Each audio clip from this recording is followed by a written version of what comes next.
right, we're joined now by Marc Denis, who's an analyst with RDS. Of course, he's a very talented former NHL goaltender. In addition to what you do, Marc, with the National Hockey League, covering the Montreal Canadiens as closely as you do, and we'll get to that in a moment. There's a number of storylines clearly that we have to address. But let's start with Canada's quarterfinal win. I know both you and Ray are working on respective broadcasts, Ray for TSN and you for RDS. Man, what a win. Canada in the quarterfinals over Russia. I don't know if you guys saw this coming. We'll start with you, Marc, first. I mean, based on how they limped out of the gate in the preliminary round, it's hard to imagine Canada in the semifinal at the World Championship. Good point there, Dregs, and especially that they needed the perfect storm to qualify, to even hope to get by the skin of their teeth there into the quarters. So I thought they played their best game. They saved their best game against Russia. You know, once you're in there, you belong. You might as well, right? And this is a great international rivalry that goes way back.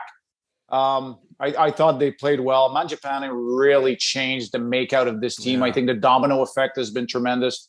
Their power play woke up at the best of time. And of course, I'm going to talk about goalies. I had no faith in Darcy Kuemper going to this game, I'll be honest. And he played his best game as well. So, and what a play by Stecher. I mean, the setup is tremendous, and it takes some I'm going to use the word courage, but I may as well use other words to describe the play he made there between his legs to set up Mangiapane's goal.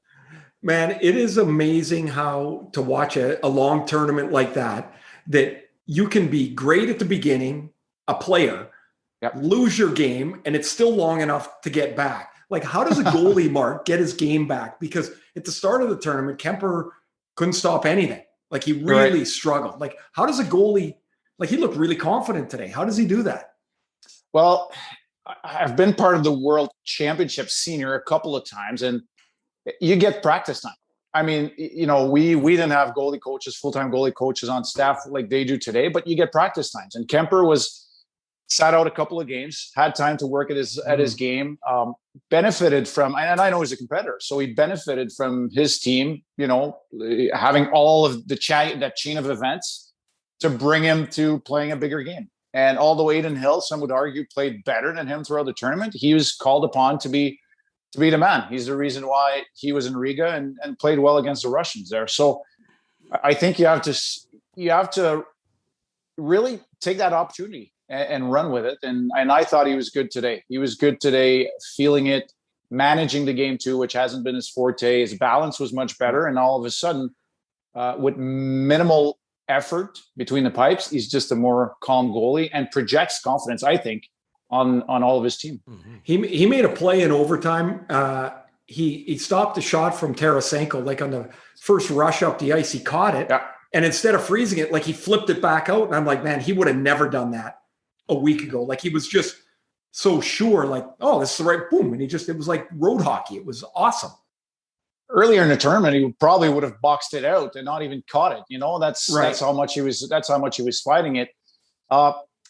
We had to go through this dull overtime 10-minute 3-on-3 between Germany and Switzerland earlier this morning. And it was like, they're not even trying to win. And, you know, 3-on-3, and you would know better than I, but 3-on-3 is about counterpunch, right? If you can just get that one counterpunch, it's at least a 2-on-1 and maybe an even better chance. And I think that's what Kuemper was trying to do. That's what I'm saying. I thought he managed his game a lot better. I would say, just the last thing on that is that play Stecher made when he retires. Ridiculous. That should be on the back. That should be the first thing they show in the retirement video and the last thing. Like, it was unbelievable. It was awesome. So now, Marc, your main gig at RDS, of course, involves the Montreal Canadiens, who have surprised just about everybody. I think the way they dealt with Toronto in the first round, now a game up on Winnipeg as we record this today.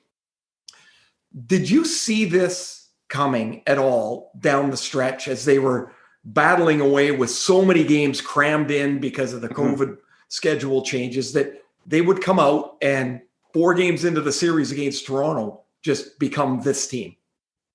Down the stretch, no. I don't think it was even possible. I mean, they had so many injuries. They had so many games they tried to cram up here. They basically backed into the playoffs because I think all 4 teams were almost secured a month and a half left in the season. And it was all about positioning, and they just barely got in. Yes, there were signs throughout the season, but they were probably the most frustrating team to cover and to call games, because from one day to the next, you didn't know who was going to show up and what type of team they were going to, present. They were highly skilled, highly offensive, very well balanced really early in the season, feasting on the Vancouver Canucks amongst other teams. And then they became this team, this shell of themselves, coach firings. Yeah. Got their game back again for a little bit, shut down because of COVID, lose their goalie to concussion, play playoff type of hockey coming out of it, and then not being able to get even a win in the last down the stretch. Well, you know what? I guess it made them a stronger group. And what amazed me out of all of this is, and we've all been down 1-3 in a series, is how patient they were. You can call it system, structure, way of playing, but they really believed that all those hits they got in games 1 and 2, they were going to be able to redeem whatever value they had in games 6 and 7, and they stayed with it. I was amazed at how they were able to do that. And obviously, we're talking about all of this, and they did it on the back of their best player, right? Carey Price was, lights out, outstanding, especially late in that series. Can you see, you've been doing the Canadiens forever. Can you see that run from Price coming? Like, or does it just appear and then, man, he's Carey Price again? Yeah, well, it didn't just appear, as you say, because we've seen it before, right? We've all been a witness of Carey Price dealing with big games, being so calm, being the man you want between the pipes. You want to play for him. You want him between the pipes for your team. So, but because of the injuries, because of him not playing a lot of hockey in the last month and a half of the season, and having a subpar season by his own standards, but by NHL standards now, you're almost wondering, will he be able to recapture this? Now, I know one thing for Carey Price, and, we're not close friends, but I've been around him long enough to know that he's definitely a competitor, hates losing, but you look at his resume, that's what's missing, right? Playoff performances is what's missing. He's done everything else at every possible level. I mean, his hardware cabinet is full and, overpacked with trophies and awards. Yeah. So that's what's left. And I think he's brought his best hockey in the last few years for this little bit of a run there in the playoffs so far. No, sorry, Drake. So I was just going to ask, as the team, was put together this year, people were very excited about what Bergevin did, Marc Bergevin in the offseason. And then it started great. And like you said, it just kind of fell apart. They fire the coach, Claude Julien. They bring in Dominic Ducharme, who's, Marc's choice. And they were both under immense pressure. And now it seems like there is no more pressure for them. They're on free money at this point. That's what it looks like from here. I assume it's not like that in Montreal, though. Well, it kind of is, because they got fired after game 4. So there's obviously no pressure there, right?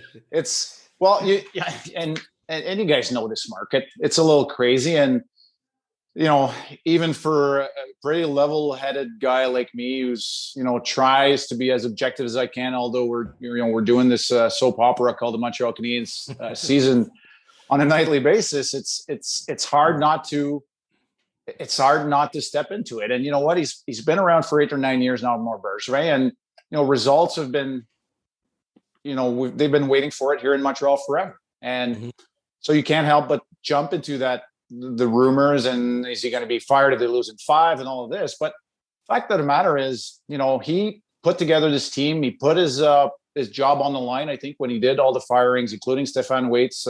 Carey Price is a longtime goalie coach here in Montreal, and somebody he's been associated with in Chicago before. Claude Julien is an experienced coach, and to have Dominic Ducharme, who has a great resume but no experience in the NHL, and to be able to do it, I was really glad for Dominic Ducharme, because let's be honest here, he deserves a shot. I think we've seen enough of the old guard here. No offense to the personalities, but I'm so tired of hearing about Bruce Boudreau coming back in the NHL, and coaches have been around forever and ever. Like, we need this new generation of coaches to come into the NHL. So I was glad Dominic Ducharme was able to win that series and, hopefully get rid of that interim tag, at least for a little bit here. Yeah, I mean, one of the big stories too, Marc Denis joining us from RDS, was the fact that Dom Ducharme, the coaching staff, didn't have a place for the young guys, right? Initially, starting the series against the Toronto Maple Leafs, and we know who that is. It's Cole Caulfield and it's Jesperi Kotkaniemi. And outside of Montreal, it was an enormous story. And now when you look back in hindsight, based on the influence, the impact that those two players, in addition to Nick Suzuki, have had in the success of the Montreal Canadiens. So was Ducharme right in being patient with those kids, or was he forced into putting them into the lineup after things started to head south after game 2? Well, a Jake Evans injury put Kotkaniemi back into the lineup. Right. That was first. So you could say that his hand was forced there. But after not scoring goals and looking for offense, and Cole Caulfield stepping in and giving energy, I guess they were right because it worked. But it's not as simple as that. There's a couple of things here. Well, first of all, you acquired all this experience and you're hoping it's going to bring you through adversity in the playoffs. Now, I try to tell people acquiring experience doesn't mean you're going to score more goals or win more games. It's going to bring you the type of character you need when you're going through adversity, when you're down 1-3 in a series, and other players that are now perhaps playing on your fourth line have lived through it and won championships. And they know they're not going to have that opportunity to swing the bat and show up at the plate that often. So they're telling the young players how it's working and how to stay with it. That's what I've seen. The other thing is sample size wasn't great. Eric Staal was not a good regular season player for the Montreal Canadiens after being acquired. Corey Perry is an outstanding signing, but showed lack of consistency like a lot of Montreal Canadiens players. And all of a sudden you're looking at other veteran players that are not delivering. And Thomas Tatar was one. To be honest with you, Jesperi Kotkaniemi wasn't playing great hockey late in the season, and I couldn't find a spot for him in the top 12. I mean, he wasn't winning faceoffs. He wasn't contributing on the offense. He was looking up at the ceiling more than at the other team's goalie because he lacked confidence. But Cole Caulfield, I mean, he's a shooter. And, there's a lot of, I thought for one that Montreal needed that offense. So everything worked out in the end here. It's going to be interesting to see with the depth and now more injuries to Montreal as you go deeper in the playoffs, who's going to come back. Is Tatar going to be a factor or not? But youth has definitely provided that jolt of energy for the Montreal Canadiens. Even Sheldon Keefe touched on it in his year-end press conference. Now, one of the points of depth is going to be tested is maybe someone that we wouldn't have thought of, or I wouldn't have thought of as a key member prior to the way he's played in the playoffs, and that's Jake Evans. And before we get to where he's going to be with the Canadiens. Or rather, before we get to the hit, who replaces Evans on that line? Because I thought I was really surprised. Good. They basically took that line of Deno and Gallagher and said, basically, you're a glorified checking line. That's what we need you to do. They scored Gallagher scored a couple of goals, but man, they checked like fiends. And Jake Evans was a big, big part of that. So who goes there? Jake Evans played his way into the lineup and into this type of role with his part in the late season. I'm not going to call it a push because it wasn't for the Montreal Canadiens, but the way he handled himself. He can play with pace. He's got speed. He's smart, and he embraces that role. A lot of young players are coming into this league and they want to score. And obviously scoring is great. But do you understand and are you ready to accept and to fill that role? And he did. And I mean, he was put into that spot or that cast into that role on the left wing. He's a right-handed centerman, but he didn't care. And he played really well. So who replaces him is a good question. I think a lot depends on Arturi Lekkonen's health and status as of now. It also depends, and this is the information we don't get in a COVID year, is how has Thomas Tatar responded to being scratched and to be on the outside looking in? Because he has been a good player for the Montreal Canadiens in the regular season. Can he bring this to another level in the playoffs and be a factor? I think they would lead towards Lekkonen, but a lot rides on his health status. And once again, by not being this close to the team as usually we are, it's going to be tough to know until the final decision is made. What was your immediate reaction? Again, as we're recording this, Mark, we don't have the conclusion of what the Department of Player Safety has determined after the hearing with Mark Scheifele of the Winnipeg Jets. I mean, aside from the horrible optics, not a lot different than what we saw in John Tavares in game 1 of the Toronto-Montreal series, but just take us through your reaction to the hit and what you thought or what you think should happen to Mark Scheifele. Yeah, well, guessing the number of games will just be, fool's errand at this point. So we'll just have to wait and see. A couple of things, to be honest with you, and I don't know how you saw Ray, but when I saw Jake Evans sprinting after that puck, the image and the camera angles zoomed in on him because he was by himself. But I was like, he better have his head up.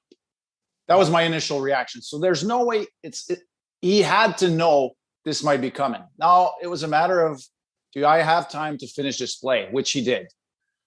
Now, so a couple of things here. When the puck crosses the goal line, play's dead. It's a goal. It's over. It's as good as a whistle. If you're trying to prevent a goal, you're going to have your stick on the ice. And I understand that hitting is still part of this game, and I want it to be part of the game. But if you're not making a play towards the puck, you're then trying to have an impact physically on a player. Are you necessarily trying to run him out of the game and knock him out unconscious? No. But you're trying to have, you're trying to make physical damage. Mm-hmm. And that's what I saw in that hit. Useless would be the word I would use to describe this one. And I'm not talking about jumping up in the air or having an elbow to the head. I'm talking about, and it's really tough to think about intent. Yeah. So my short answer is I did not like the hit. I definitely hated the result. Can Heaven protect himself? Perhaps. Should he have taken a different play? Absolutely not. I think he has to go and score that goal. And no, he's not going to get run over by a 100-mile-an-hour train. That, a decision has to be made by a Mark Scheifele, a usually smart player on the ice that I would have on my team. In this instance, that's how I saw the play. So I'll as we, it's kind of cool to hear different people's reaction. Yes, absolutely. I agree. So when he went and picked up the puck, I know the only thing he's thinking is, I got a way to put a nail in this game. This game is going to end when I get to it, get around the back of the net. I also think he probably knows he's putting himself in a little danger. He probably doesn't think that's the hit coming, but there's lots of times you make a play and you're in the middle of the woods, right? And you're like, you hope something doesn't fall on you. And he makes that play. I don't have a problem with it at all. I know there's some players that say he should have taken it into the corner. Mm-hmm. Who takes it into the corner? Nobody. That doesn't happen. There was still 45 seconds left, I think, when that play was, he's trying to finish that off. I hear people say, Scheifele came from the other end of the ice. Well, yeah, because that's where the puck was. Like, how the hell else, where is he supposed to go? Of course he's coming down the ice. Can't take a time machine. You got to skate that far. Brendan Gallagher made the best comment, I thought, post-game in his interview. I believe it was with Scott Oak. And he was going through the play, and he said, I know, Scheif, it was the wrong play. Yep. And I'm like, you're 100% right. If his stick's on the ice, it's a different look, and maybe it's a different result. He chose to run him over.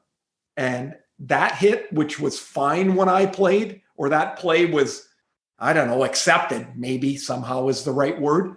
That's not acceptable anymore.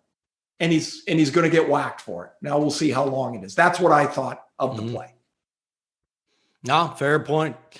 All right, Mark. Well, we'll let you get back to your prep work. One more thing, though, Drakes. I got one question. Yeah. What were you doing on February 22nd, 2000?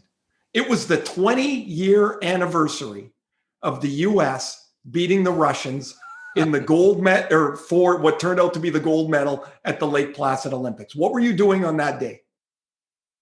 I don't know. You were playing goal for the Colorado Avalanche. Okay. Against the pesky Atlanta Thrashers. I know where this is going now. We won 14 games that year. Yeah. We came into that game 16-4. Into Colorado. And because you're a good sport and you mentioned that I scored a goal on you, I looked it up. I scored that game on a young Marc Denis. Yeah. And I remember this. Mark, I remember after the game doing an interview because we won in overtime. And I said, everybody said that was the Miracle on Ice 20 years ago. this was a miracle on ice. So Patrick Roy got injured. I played 20 odd games that year, 23 perhaps. And that was the only part of the season, or the only stint, where I became the, I guess, ad hoc number one goalie. I started a few games in a row, and it wasn't my brightest moment. Nothing against the Thrashers, but I didn't play very well against Dallas, against the Thrashers. And we had an all-star team, right? That year, I'm just a rookie. I feel like I'm at the all-star game every single night. But that night, I didn't perform like an all-star goalie, but I remember you scoring on that one. I also remember you being dressed for my first ever game in December of 96 at the Great Western Forum in LA. I don't think you scored that night, though. Wow. No, probably not. We weren't very good there either. Ray, do you remember how you beat him? You beat him glove side high, low blocker? I'm guessing a rebound that was in the crease that I got to before Ray Bork, who probably was not quite fired up to play the Thrashers that night, didn't get over to cover me. Yeah, I think it was a scramble, by the way I remember it. But hey, I don't remember every single goal guy I got scored on. That'd be too many anyway. Yeah, do you know what though, Mark? Here's the thing. Forwards, we remember all Everything, the goals. of course. And the goalies are like, yeah, you never remember any saves. I'm like, nah. No, why would who you? remembers those? There we go. All right, we better let you go. I mean, it looks like you've got a pretty heavy workout scheduled here, post Ray and Greg. So this might as well be a virtual background, but you guys wouldn't know it, right? So, hey, Mark, awesome. Thank you for your time. It's great to see you, and maybe someday soon we'll get back in the rink and see you there. hopefully. You guys do a great job. Thanks for having me on. Thanks, you. Be well, Mark. Appreciate it.